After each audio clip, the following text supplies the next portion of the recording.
بسم اللہ الرحمن الرحیم۔ السلام علیکم ورحمۃ اللہ وبرکاتہ۔ کیسے ہیں پیارے ناظرین، میرے محترم دوستوں، بزرگوں، سب خیر و عافیت میں ہیں انشاءاللہ تعالی۔ اللہ کی ذات سے امید ہے آپ سب خیر و عافیت میں ہوں گے اور اچھے اچھے کاموں میں مصروف ہوں گے۔ آپ سب سے ایک بار پھر سے گزارش ہے کہ آپ سب زیادہ سے زیادہ اس پیغام کو، اس رسالات کو آگے اپنے دوستوں میں، اپنے احبابوں میں شیئر کریں تاکہ لوگوں تک دین کی تعلیم، دین کے پیغامات پہنچے اور لوگ ان سے مستفید ہو سکیں۔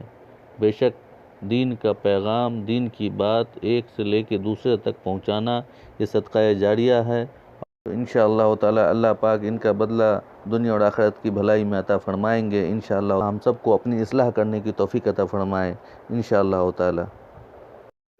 ہر آدمی کہتا ہے دعا کرو امتحان میں کامیاب ہو جاؤں تاکہ ترقی ہو جائے گی، لیکن بات یہ ہے کہ جب پتنگ اڑ جاتی ہے فضا میں تو اسے خیال ہونے لگتا ہے کہ میرا اڑنا اپنی صلاحیت سے ہے، حالانکہ اڑنا تو اس کا اڑانے والے کے ہاتھ سے ہے۔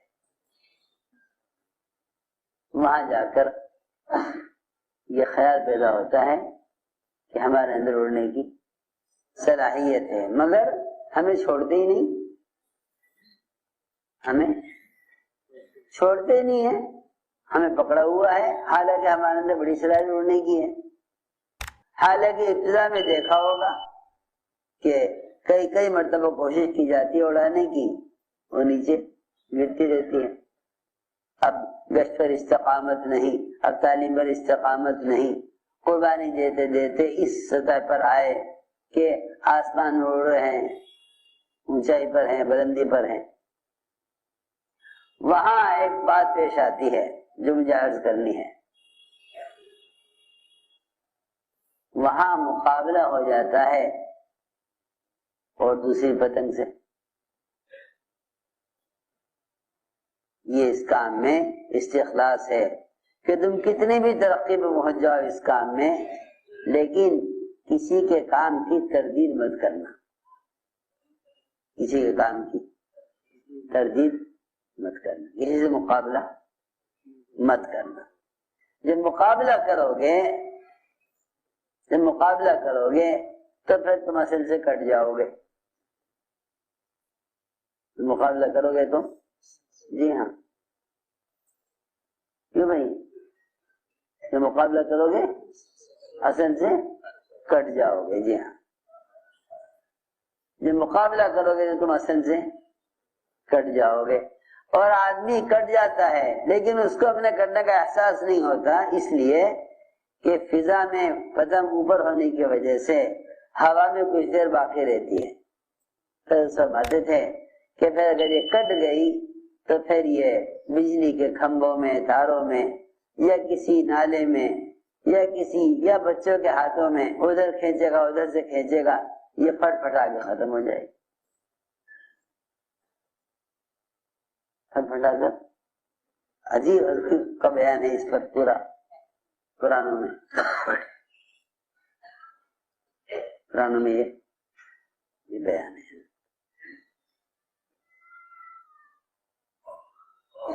کہ ناگواری ہوتی ہے پتنگ کو، یہ چھوڑتے ہی نہیں، میں نے تو بڑی صلاحیت اڑنے کی ہے۔ اپنا ابتدائی دور لوگ بھول جاتے ہیں، کام میں کیسے آگے بڑھے تھے، کیسے استقامت ہوئی تھی۔ پھر جب بہت اونچے اڑ جاتے ہیں تو سمجھتے ہیں کہ یہ اڑنا تو ہماری اپنی صلاحیت سے ہے، یہ اڑنا ہماری اپنی صلاحیت سے ہے۔ اس لیے فرمایا کہ استخلاص پیدا کرو، یعنی کام میں یکسوئی کے ساتھ چلتے رہو، کام میں یکسوئی کے ساتھ چلتے رہو، کسی کا مقابلہ، کسی کی تردید مت کرو، کسی کا مقابلہ، کسی کی تردید مت کرو، کیونکہ اگر کٹ گئے دوسرے سے مقابلے میں، اپنے کام کے نہ رہے، اپنے کام سے تعلق نہ رہا، تو پھر ہم سمجھتے تھے کہ پھر یہ پتنگ کچھ دیر فضا میں رہے گی اونچے ہونے کی وجہ سے، پھر اس کے بعد کیونکہ اڑانے والے سے تعلق نہ رہے گا۔ یہ بہت اہم بات ہے، اسی کو میں نے سمجھانے کے لیے عرض کیا تھا کہ بعض مرتبہ حسد آدمی کو پیچھے لے جاتا ہے۔ سب سے پہلا حسد آسمان میں ہوا، آدم علیہ السلام کو سجدے کا حکم ملنا ابلیس کے لیے سجدے کا حکم ملنا آدم علیہ السلام کو، اس کی سب سے انکار کی بڑی بنیاد حسد بنا ہے۔ لکھا علماء نے کہ پہلا حسد آسمان پر ہوا، پہلا حسد آسمان پر ہوا کہ میں ان سے بہتر بنایا گیا ہوں، میں ان کو سجدہ کیوں کروں۔ پہلا حسد آسمان پر ہوا، پہلا حسد آسمان پر ہوا، وہاں اللہ کی نافرمانی ہوئی، اور دوسرا حسد سب سے پہلے زمین پر ہوا جس میں ایک انسان کا قتل ہوا، وہ بھی حسد کی وجہ سے۔ پہلا قتل ہوا ہے دنیا میں حسد کی وجہ سے، اور پہلی نافرمانی ہوئی آسمان میں اللہ کی حسد کی وجہ سے۔ اس لیے فرمایا کہ یہ تقسیم اللہ کی ہے، تقسیم اللہ کی ہے، یہ تقسیم اللہ کی ہے۔ اللہ تعالی جس سے بھی جو کام لیں اپنے آپ کو کام والوں کے ساتھ کر دو۔ ابو دجانہ رضی اللہ تعالیٰ عنہ جب تلوار لے کر چلے میدان کی طرف تو زبیر رضی اللہ تعالیٰ عنہ ابو دجانہ کے پیچھے پیچھے ہو لیے، ان کے پیچھے پیچھے ہو لیے، اور دیکھ کر کہا کہ بھئی اللہ ہی جانتے ہیں، اللہ کے رسول جانتے ہیں کیا کام کس سے لینا ہے۔ اس لیے ہم نے عرض کیا کہ ایک دوسرے کا کام میں تعاون کرو،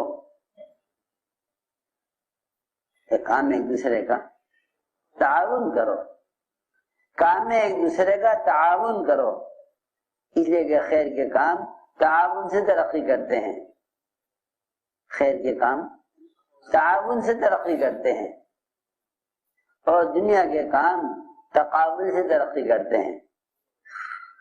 یہ دنیا کے کاموں کا اصول ہے یہ کہ دنیا کے کام ایک دوسرے کے مقابلے سے ترقی کرتے ہیں، اور دین کے کام ایک دوسرے کے تعاون سے ترقی کرتے ہیں۔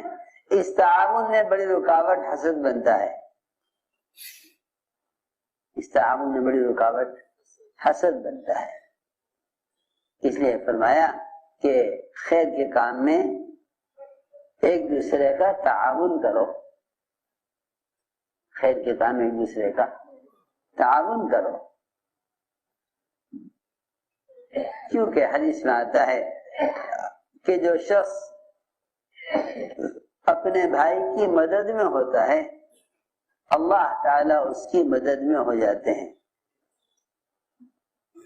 لو جی، جب وہ دنیا جس سے اللہ کو نفرت ہے، جب کوئی اپنے مسلمان بھائی کی اس دنیا میں مدد کرتا ہے،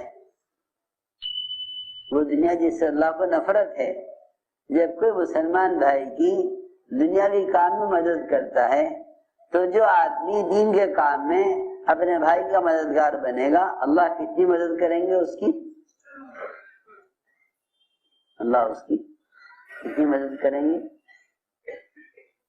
اسی لیے اللہ تعالیٰ نے مدد کو موقوف کیا ہے، مسلمان کی مدد کو موقوف کیا ہے دین کی مدد پر۔ ان تنصروا اللہ ینصرکم، کہ اگر تم اللہ کے دین کے مددگار ہو تو اللہ تمہاری مدد کرنے والے ہیں، اگر تم اس کے دین کے مددگار ہو تو اللہ تمہاری مدد کرنے والے ہیں۔ تو اللہ پاک سے دعا ہے کہ اللہ پاک ہم سب کو کہنے اور سننے سے زیادہ عمل کرنے کی توفیق عطا فرمائے۔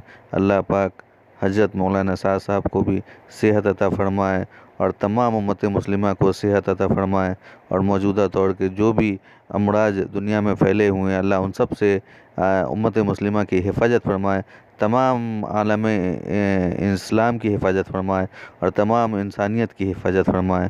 اللہ پاک اپنا رحم و کرم بنائے اور دنیا کے تمام آفات اور مصیبات سے حفاظت فرمائے۔ اللہ پاک ہم سب کا حامی و ناصر۔ السلام علیکم ورحمۃ اللہ وبرکاتہ۔ اللہ حافظ۔